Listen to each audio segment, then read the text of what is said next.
Haleluya. Selamat pagi saudara-saudara yang dikasihi oleh Tuhan. Mari sama-sama kita kembali merenungkan firman Tuhan pada pagi hari ini. Masih dari kitab Injil Yohanes pasal yang ke-17, rangkaian dari doa Yesus untuk kita, untuk murid-muridnya. Pada bagian yang keempat dari doa Yesus itu, ayat 18 dikatakan demikian. Sama seperti engkau telah mengutus aku ke dalam dunia, demikian pula aku telah mengutus mereka ke dalam dunia. Saudara-saudara, hal yang keempat yang merupakan doa Yesus untuk saya dan saudara adalah supaya kita menjadi saksi. Saudara-saudara, bukan tanpa alasan Tuhan memilih kita dari antara manusia yang ada di dalam dunia ini menjadi orang yang percaya kepadanya. Bukan tanpa alasan, tetapi ada satu maksud, ada satu tujuan, supaya kita menjadi garam dan terang, menjadi saksi bagi Tuhan. Saudara-saudara, memberitakan tentang Tuhan di dalam dunia ini. Paulus dia berkata di dalam kitab 1 Korintus pasal yang ke-9, kesaksian Paulus terhadap dirinya sendiri, ayat 16, 1 Korintus pasal 9 ayat 16. Karena jika aku memberitakan Injil, aku tidak mempunyai alasan untuk memegahkan diri, sebab itu adalah keharusan bagiku. Celakalah aku jika aku tidak memberitakan Injil. Ini ungkapan yang sangat tegas dari Paulus terhadap dirinya sendiri. Memberitakan Injil adalah merupakan keharusan bagiku, kata Paulus. Adalah satu kewajiban, keharusan. Dia yang sudah mengenal, merasakan, mengecap kebaikan Tuhan, memahami akan kebenaran firman Tuhan, maka dia berkata memberitakan Injil, menjadi saksi bagi Tuhan adalah merupakan keharusan. Bahkan kemudian dia berkata, celakalah aku jika aku tidak memberitakan Injil. Artinya adalah ada satu rasa bersalah di dalam dirinya jikalau ia tidak memberitakan Injil, tidak menjadi saksi bagi Tuhan. Saudara-saudara, hal menjadi saksi bagi Tuhan itu adalah merupakan kewajiban bagi setiap kita. Bagi setiap kita. Sekali lagi, menjadi saksi bagi Tuhan, ikut ambil bagian,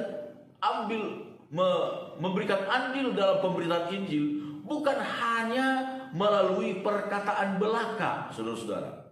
Ada beberapa cara yang mungkin dapat kita berpartisipasi dalam pemberitaan Injil. Tentu saja dari diri kita sendiri harus menampilkan sikap hidup sebagai orang yang percaya kepada Tuhan. Dalam perkataan, dalam perbuatan, dalam bisnis kita, dalam usaha, dalam cara kita bekerja, etos kerja kita harus menampilkan satu sikap hidup bahwa kita sebagai orang yang percaya kepada Tuhan. Tetapi selain itu juga ada banyak cara yang kita dapat lakukan untuk memberitakan Injil.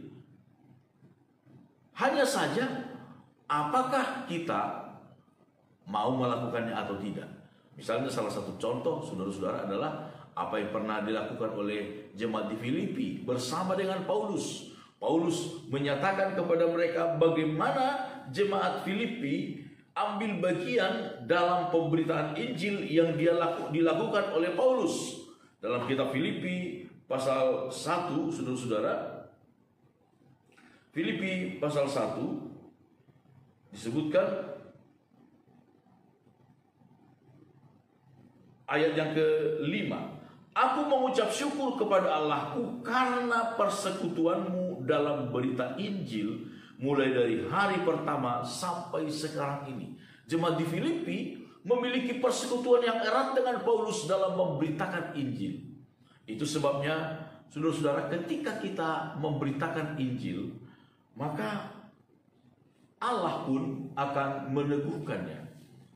Injil Markus pasal 16, saudara-saudara, Injil Markus pasal 16 ayat 20. Ketika Yesus naik ke sorga, murid-murid memberitakan Injil, ayat 20 Injil Markus pasal 16. Mereka pun murid-murid pergilah memberitakan Injil ke segala penjuru, dan Tuhan turut bekerja dan meneguhkan firman itu dengan tanda-tanda yang menyertainya.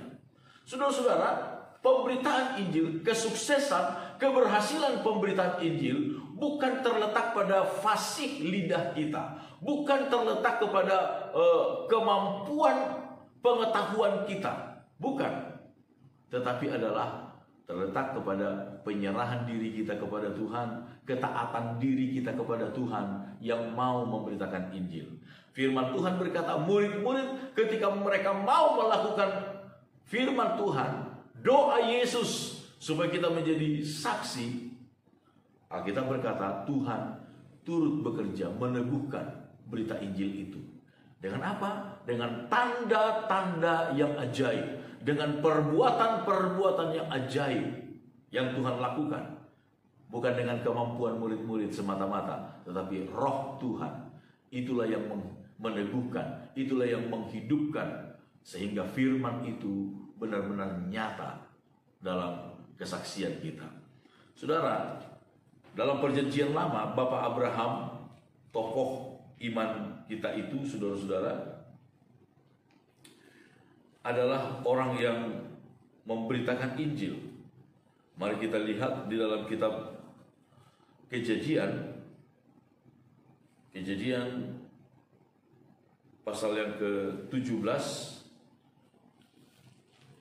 ketika Allah hendak menghukum kota Sodom dan Gomora, pasal yang ke-18 disebutkan demikian. Kejadian pasal yang ke-18